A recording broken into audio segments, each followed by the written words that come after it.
السيدات والسادة المشاهدين والمتابعين الأعزاء، أنتم اليوم على موعد مع العظمة والفخر الياباني.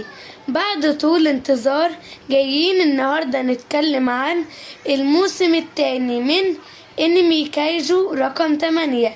الانمي اللي كل لحظة فيه مش بتخلو من المتعة والإثارة. بس قبل ما نبدأ عندي طلب بسيط، لو انت بتتفرج على الفيديو ده دلوقتي ثبت وجودك بلايك وشارك في القناة عشان نعرف قد ايه في ناس مهتمة معانا بالانمي ده.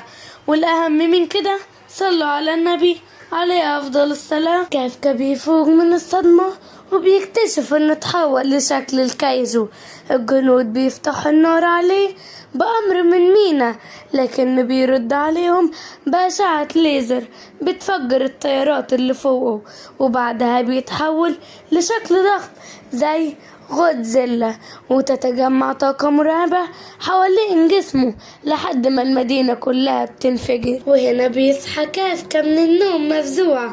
في الجهة التانية بنشوف مينا ماشية في مقر الفرقة التالتة اللي اتدمرت بسبب هجوم الكاجو رقم 10. ساعتها بيظهر سوشيرو وبيقول لها ان كافكا بقاله 5 أيام محبوس، رغم ان القيادة قررت تلغي قرار اعدامه، وبيناقشوا الوضع وهي بتفكر في يوم انتقال المتسجدين لفرقهم الجديدة. نروح بقى لرينو وفرهاتشي، الاتنين راكبين عربية في طريقهم لمقر الفرقة الرابعة، وبيقرروا ينزلوا شوية يتصوروا في أماكن أثرية حواليهم. رينو بيحكي لفرهاتشي عن مواقف حصلت له وقت تدريبه، وبيفكر إنه لازم يبقى أقوى عشان يقدر يساعد كافكا في المستقبل. نرجع لكورو. كورو كانت قاعدة تألف في رسائل الفرقة على تليفونها وبتشوف صور فرهاتشي، لكنها بتقرر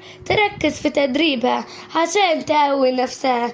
بتقول في نفسها لو حصل حاجة تاني لكافكا لازم أكون أنا اللي تقدر توقفه. وفي اللحظة دي باب الأوضة بيتفتح وبيدخل جندي وبيطلب من كورو تمشي وراها عشان تقابل القائد. وهنا بنكشف إن القائد الأصلع اللي عليه آثار جروح في كل جسمه هو إيجي، قائد الفرقة الأولى.